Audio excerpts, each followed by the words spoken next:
Okay, so today's topic is about purifying your online experience, and I think that if you are online, you deal with haters. I think that everybody experiences. Oh, and we pray that the doctors properly diagnose your epilepsy this time, for sure. Good luck. That can be a difficult journey.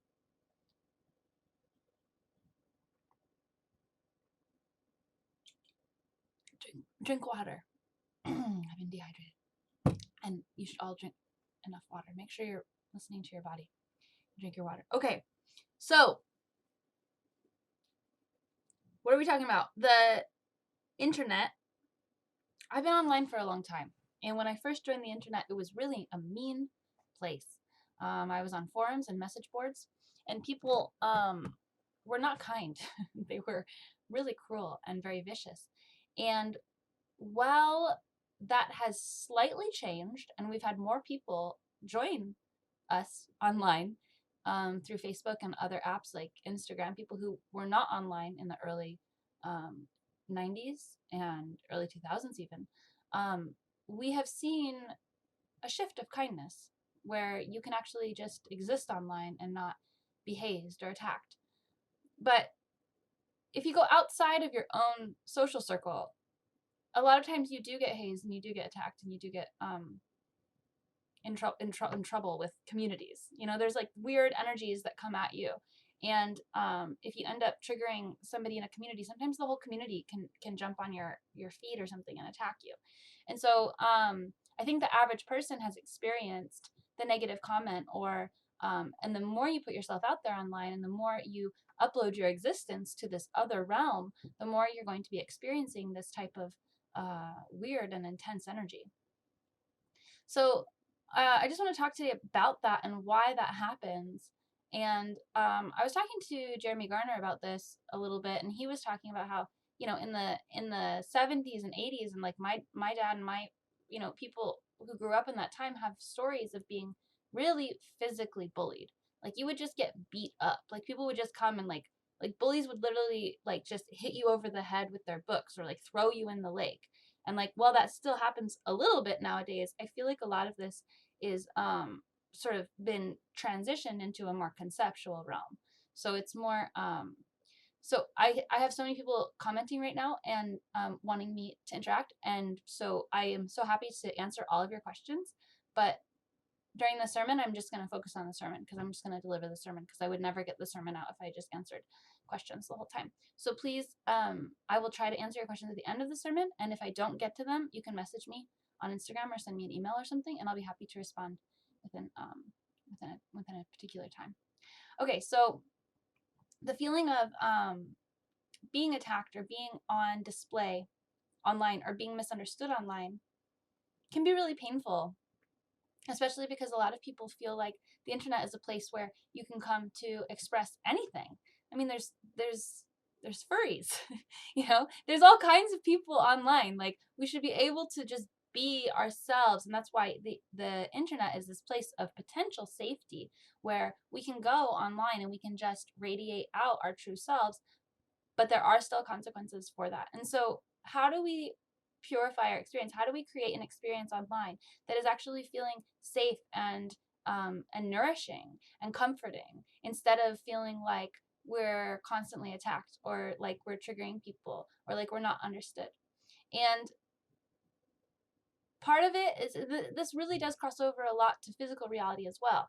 Part of it is isolation. You isolate yourself in a small community of people who you know understand you, who you know get you, who are supportive, and you don't allow for negative interactions. You block people who are being cruel to you or who are attacking you. You make your accounts private. In this case, you make yourself small. And if you make yourself small, you make yourself kind of invisible, and that can work really well. And you know, you won't get negative interactions from people, generally speaking, that way. But if you want to live and you want to exist online, then you're going to have to radiate out a little bit more than you know, private accounts and posting only to your circle of friends if you want to communicate with people outside of your community that you've already established. So there's a few things. The first is hater conversion. And this is something that not a lot of people try and not a lot of people do.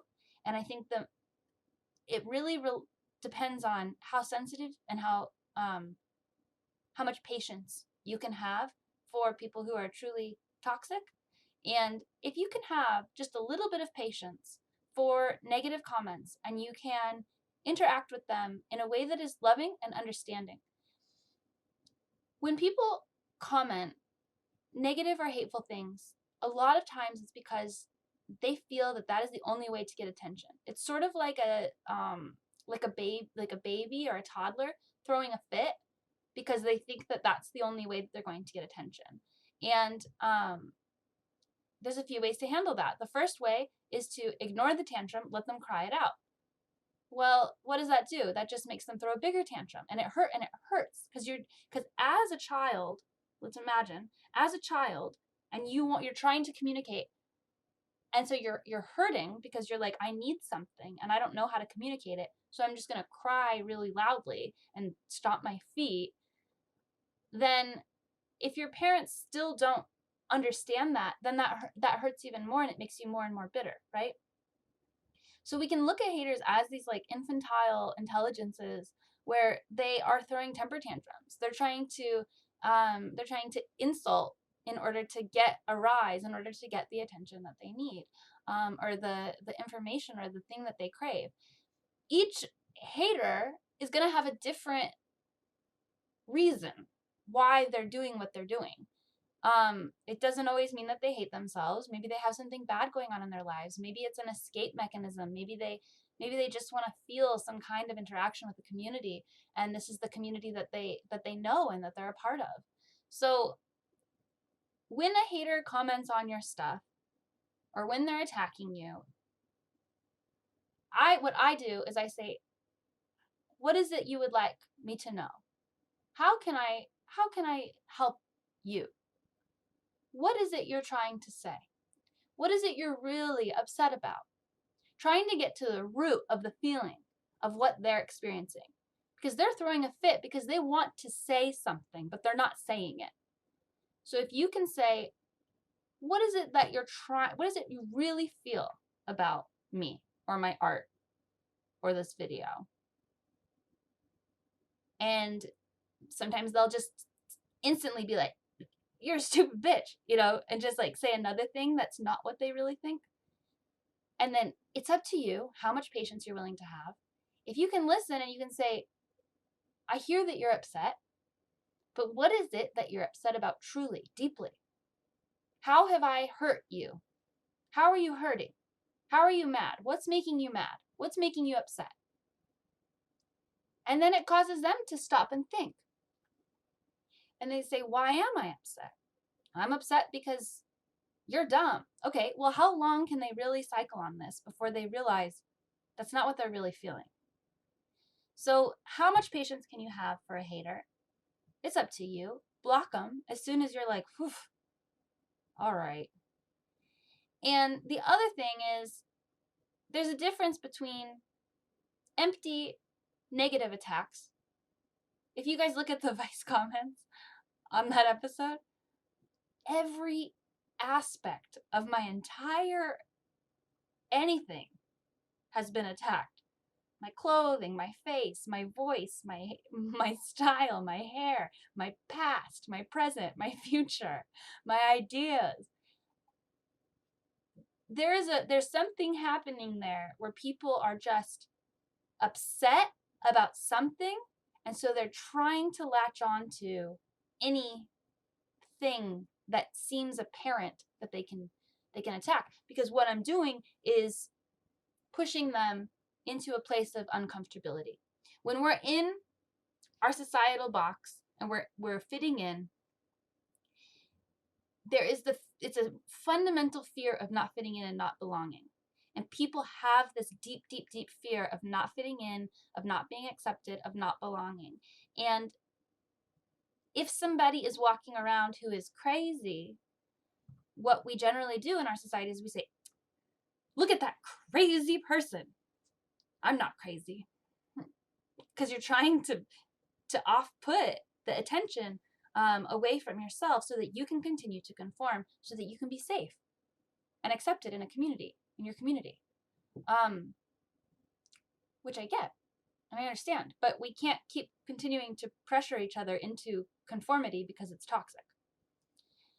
So when someone says crazy, what do they mean? What do they mean, really? So it's about really analyzing these comments and understanding where they're coming from, and understanding that it's throwing a fit, and understanding that the toxic energy that they're emitting is fear or pain. It's going to be different for each person. It's not just a simple like checkbox of, oh, your mom didn't love you enough or something. That's not true. It's a mixture of things, and each person is acting within a complex structure of ideas of their own realities, of why they think they should be doing something. So try to get into the head of your haters, right? And try to understand what they're really going through. And don't take it personally if you can. If you can help it, don't take it personally, because it's not about you. You're triggering something in their reality. If it is about you, if you are saying like something really hateful, and then somebody says, hey, that's racist or that's sexist or something, like, that's not you being attacked online. Listen to these critiques and these comments. What are people saying? Are people saying, okay, you should, people are telling me, you're just talking all about yourself. You're a narcissist. You want people to praise you. And I like to hear things like that, because I always like to just double check, because I'm like, I'm a Leo. I like attention. It's true. But I like to double check and remember that what I have is in alignment with my heart. And I'm trying to help people see the alignment of their heart through my true expression of my heart. So it really, I resonate on a frequency of love and harmony for myself and everyone else. And there's no exploitation going on. But I like to hear that, and I like to be reminded of these things occasionally and just double check that if that is something that's happening or if it isn't. So you can learn from these things, and then you can also just move forward through them. You can send love, and you can give a space or a platform to talk to these haters. But some people, especially people who have built up an entire community around them of violent, toxic attack, might not be reachable. And those people, you just block. What else can you do? They have chosen that path, and evil destroys itself. They'll get burnt out. So yesterday I did a ritual. I don't know if you guys saw it on Periscope, where I cleansed my computer. I got sage. I used tools that I would use to cleanse my house. So if you practice magic, or you're in touch with sacred rituals, and you do something like that, you can use the tools of your sacred rituals and bring them over to your computer or your phone, and you can bless these things. And you can and I got some candles to focus my intentions of unconditional love, because I feel like unconditional love is a transforming force, and purification, purify, because I just want to purify my online existence so that love radiates in and out through us. These tools are tools that I use in my life as well. So I have already attributed their power to them. So my belief in their power, my belief in sage as a healing plant that I can burn, is already established in my reality. And now I'm taking it onto the digital. If you don't have these healing practices or these healing tools, think about what you already associate to cleaning. If you use, like, I don't think you guys should, but if you use like those wipes that are like cleaning wipes, like a Lysol wipes or something, I don't think you should use those. Just use vinegar. But if you use those and you think, oh, this really gets my kitchen clean or something because of the programming from commercials, what your belief is on, you can use that tool. So you can come over to your computer and you can use your Lysol wipe, and you can wipe down your computer and be like, I'm cleansing my internet presence and my internet experience. Use the tools in your reality that have the most power.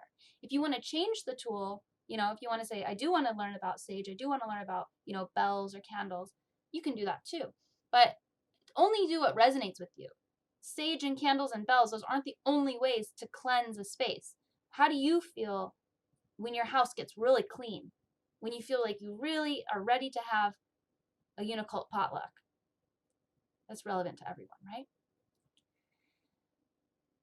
And the last thing I want to mention, you guys, is keep yourself safe. Do not overextend your energy. If you feel your energy going down, I talked to this girl the other day. She had a great thing to say. She said, use a fluorite crystal to bring in new energy into your third eye, into your crown chakra, because as you take in energy, and a lot of times we take in negative energy and we let it stay, and it goes into our body and we hold it there, and it just repeats, and we think about it and we think about it. But we need to, the whole point of information is that it comes into our body, we understand it, and we let it go. And we bring in new information and we understand it, we send love to it, and we let it go. So if you've got negative energies coming into your online presence or any other aspect of your reality, take it in, understand it, and let it go. And just do what you need to do to purify your own energy and align your own heart to a place of nourished connection with a community that really does understand and support you. Okay? That's the sermon. I will get to these questions because there's some really good questions here. Let's see what we've got. We'll see what we've got happening here. Okay. Can you suggest a great book? Fundamentals of Unicult. It's here. This is a great book. Okay. I'm actually making a list of books I recommend, and I'm going to post it on popcult.today. I'll post it on my social media. Make sure you're following my social media. I'm going to post that hopefully today. Thank you for reminding me.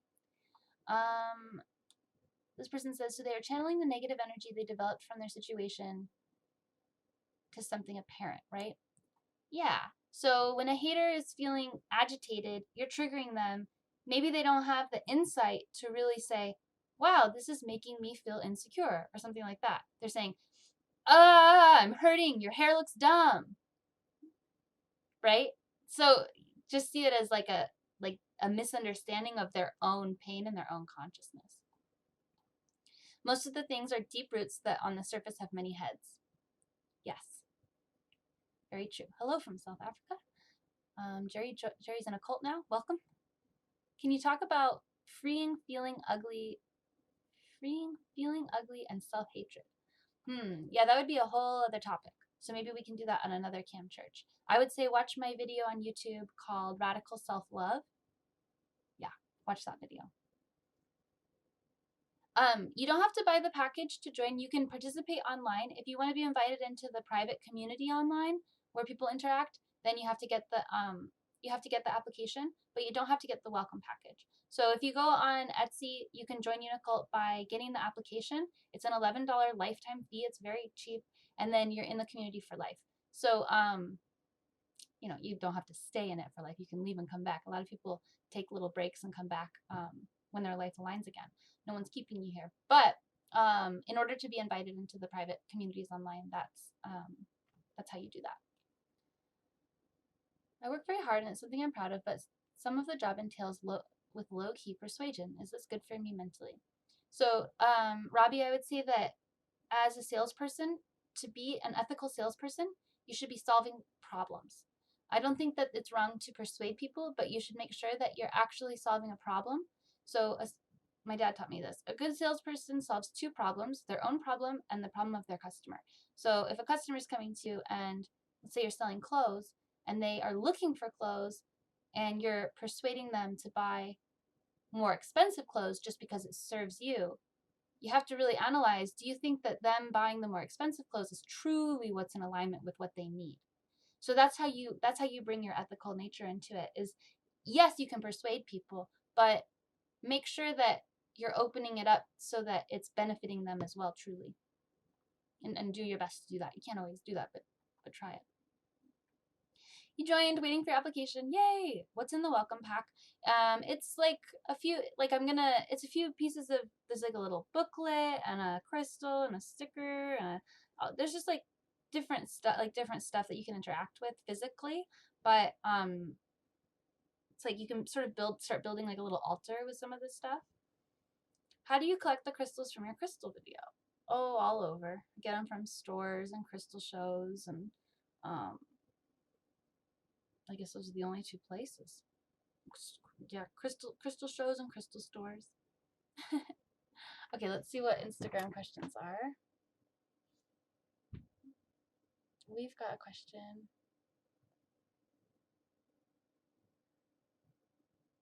Are you showing pure love and acceptance? Yes. Open-mindedness is the key. Yes. Patience. Be yourself. Not all starseeds are bad.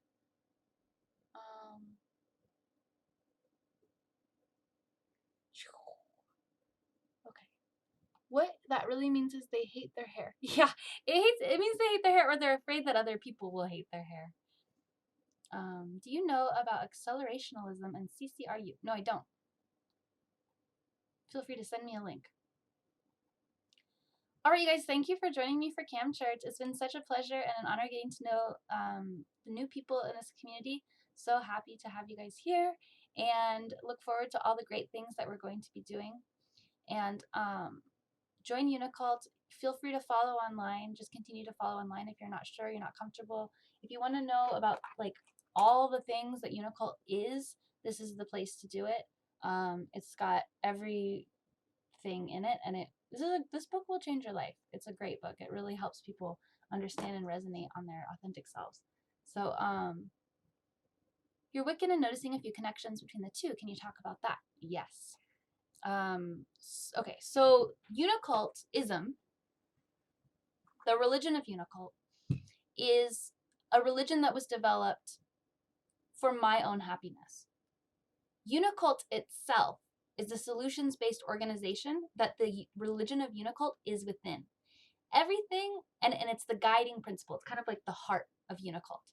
So the religion of Unicult creates a moral and ethical framework for every type of endeavor that Unicult does. So when we are starting businesses like Eve's Robot Dreams, when we are creating content like we're going to be doing with Unikids, when we're creating zines and all of these things, the religion of Unicult is at the heart of it, because that's our guiding principle of all one and of the true nature of reality, and of seeing each person's reality and truly honoring and respecting that. So when you're thinking of the religion of Unicult, to be a part of Unicult itself, you do not need to believe in the religion of Unicult, okay?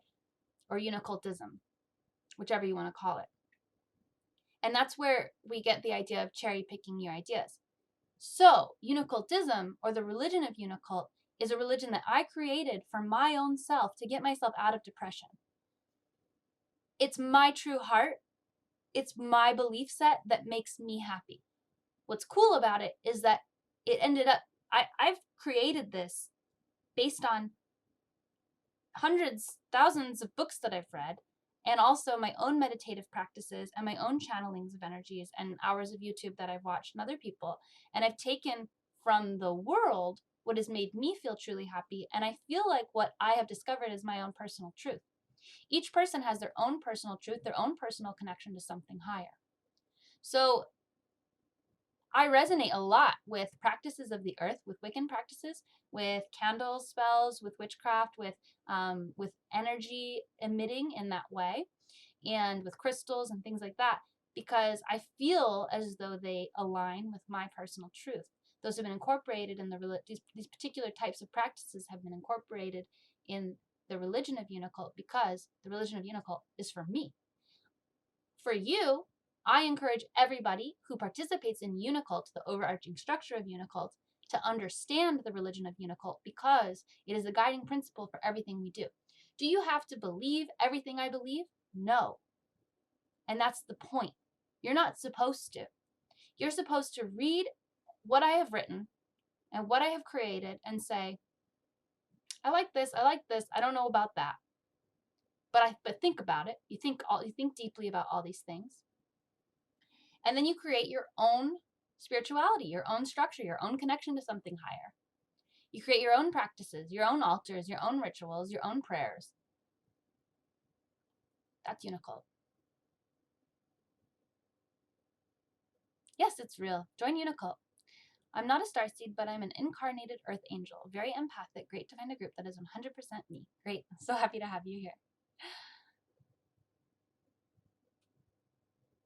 Oh, you guys are saying, it's just so nice because the the comments on the Vice video, I swear, that's where this whole thing came from, were people who are not in alignment with this yet. And eventually we all will be, because this is, I believe everyone will become a member of Unicult, a believer in Unicult. Let's say that. Everyone on the planet will become a believer in Unicult eventually. Yeah. Definitely Arcturian, how she takes in others and turns into something amazing. Oh, thank you. I love, yeah, the Arcturians. Research your aliens. I'm so happy to have you guys all here. There's so much to say and so much to explain. The Fundamentals of Unicult book really does explain it. If you go online and you watch my YouTube videos, you will get, if you watched all the YouTube videos, you would get most of the content in here. But if you just keep participating, you'll learn as well. This is divinely delivered to you after a very depressed, dark day. I'm so sorry that was your experience today. We do Cam Church every Sunday, 10 a.m. So subscribe, like, and share, and we'll see you guys next Sunday. You need less.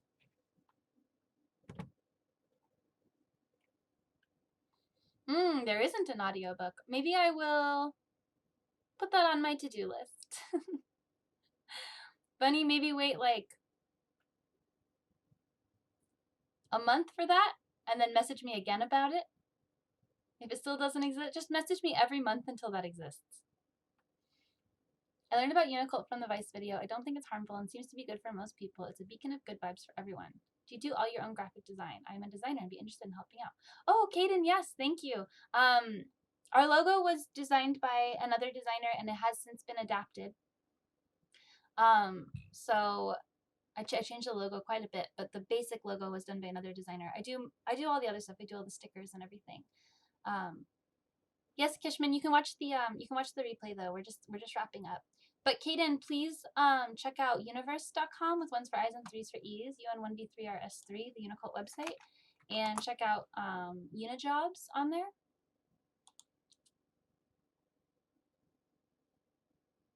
And you'll see that there's like lots of different options of interacting. We have a lot of different projects going on. We're going to be doing some new zines coming up here, and there's a lot going on with Unicult.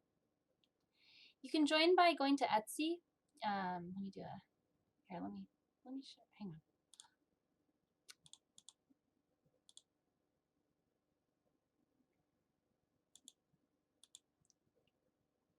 Okay, check this out. This is from, if you go to universe.com, 1s for I's and 3s for E's, this is the Universe website. And then over here, we've got Unijobs. Click that. This is a Trello board with all the different ways that you can participate and help out with Unicult. These are all of our different projects. And so you can see here all the different things, and there's a description of how to use this board over here in the corner. Click here to learn how to use this board if you're confused about that. And then the other question is, how do I join Unicult? You join Unicult by going to Etsy, and then you type in Unicult, and you see right here, official Unicult application. And you can join that way, or you can, what is going on here? So funny. Or you can just participate online, and you can just follow online if you want to do that. And this is also the place where you can buy the Fundamentals of Unicult, the book, which is here. Okay? All right, you guys, you need bless.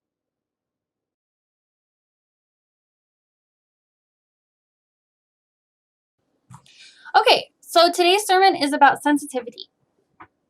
And I've had an interesting experience recently where someone, and this is a reoccurring thing, and this is not like, I'm not putting this all in this one situation, but this one situation created a little bit more awareness for me, and I really talked to some of my friends. I thought deeply about this, and I feel like I came up with a good understanding of the true meaning of sensitivity. Sensitivity is something that is looked down on in our society and has been looked down on. And this is something that is a sexist thing, but it's also something that's it's sexist for both sexes. It's sexist for everybody. Because we lost connection again. Hang on. Okay, what does it mean to be truly sensitive? If people are asking you or telling you, you're so sensitive, think about that for a minute. Has anybody ever told you, you're so sensitive, in like a negative way? Or don't be so sensitive. So if you're telling that to somebody who, really it doesn't matter your gender or your sex, anybody who's told you're too sensitive is expected to toughen up and to get with the program and to be less sensitive. And so I was told recently a lot of times, you're so sensitive. You're so sensitive. And it has to do with both my body. My body is sensitive, and also my emotions, right? So how are these things related? And how do we deal with someone who's telling us you're so sensitive all the time in this derogatory way, where they feel like you should maybe not be as sensitive, or it's an inconvenience that you're sensitive? You are too sensitive. They are not understanding your experience, and they are coming from a limited viewpoint where they are not able to understand the pain that you're in. And so from their perspective, they're thinking that it's an overreaction. And this is from an emotional perspective. So when we see someone who is overreacting or who is sensitive, that's from our own perspective. We don't actually know what somebody else is going through or what somebody else is experiencing.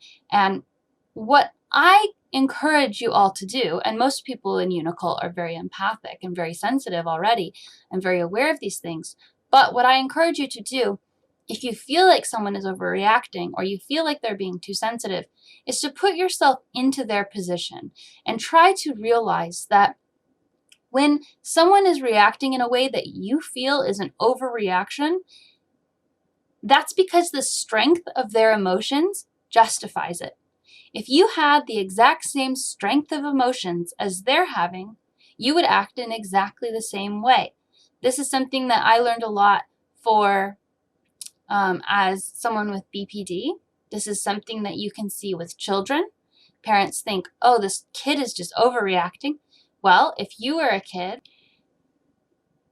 your ability as a sensitive person is to feel things that other people can't feel. And so when we think about sensitivity and we think about when people are derogatorily saying, you're so sensitive, that's because they're blind. Okay, so this is a two-way street. And this is where true empathy really comes in. As an empath and as a sensitive person, we could say, I'm sensitive, I have superpowers, these people are being awful who are saying that I'm too sensitive, and fuck them and bless me. Nope, that's not Unicult. Unicult is all one. And so when we're thinking about this issue and we're thinking about people who are sensitive and we're thinking about people who are treated badly because of their sensitivity, we also have to find compassion for the people who are treating them badly. Because if you have family members or friends or lovers who look down on you for being sensitive, that's because they are lacking awareness. And in that lack of awareness, we can also find empathy and compassion for them.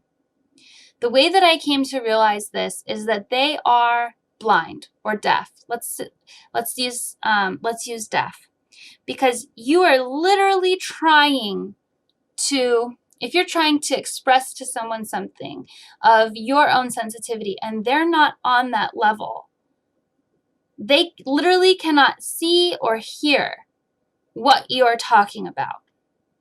And when you think about something, okay, so we can look at it one of two ways. People who are sensitive have a superpower, or people who are not sensitive have a disability. We don't need to put it into this binary. What we can do is accept each person for their different levels of abilities. So when we look at someone who is more sensitive than us, we can say, wow, this person is feeling things that I don't necessarily feel. I wonder what that's like. And you can have compassion and empathy and open-mindedness, and you can open up a dialogue about it. And you can talk to them about their sensitivity. How does that make you feel? Why are you reacting in this way? What makes you react in this way? And when we look at people who have no sensitivity, who are treating us roughly, emotionally or physically or otherwise, and we see people who are looking down on us for being sensitive, we can realize that they are at a disadvantage. They are at a perceptual disadvantage for the world and the information, the sea of information that we're in. They're getting less information. So we can actually have empathy and compassion for them as well, and we can realize that their perception is just as valid as our perception, and that they are living in a different reality than we are living in. And we can also have the same curiosity and the same open-mindedness as someone who is more sensitive than us. And we can say, how is it that you see the world? How does it feel to just, each of us has the ability to absorb different information and convey it to one another. Each of us has a holy experience, a unique experience of interpreting reality, and each of our perspectives is valuable. It is isolating if you don't have other sensitive people around you. But what I'm trying to get at the point of is that you can learn to communicate with people. If you are sensitive, you can learn to communicate with people who are not sensitive. And if you're not sensitive, you can learn to communicate with people who are sensitive. It's about opening up your mind and realizing that each person's perspective is completely valuable, and the information that they have within their own consciousness and the information that they have to teach you about reality from their perspective is also very valuable.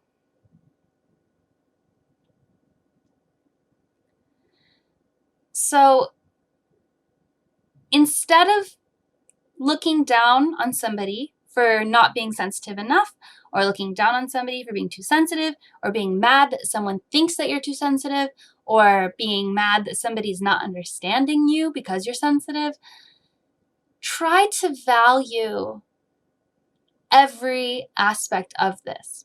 First of all, validate if you're a sensitive person. I feel like I'm talking mostly to sensitive people because people in Unicult are generally pretty sensitive. Value your own sensitivity and realize that it is a super sense. You're experiencing, it's not something that people should look down on. If people are looking down on it, it's because they don't understand it, because they actually do not have the awareness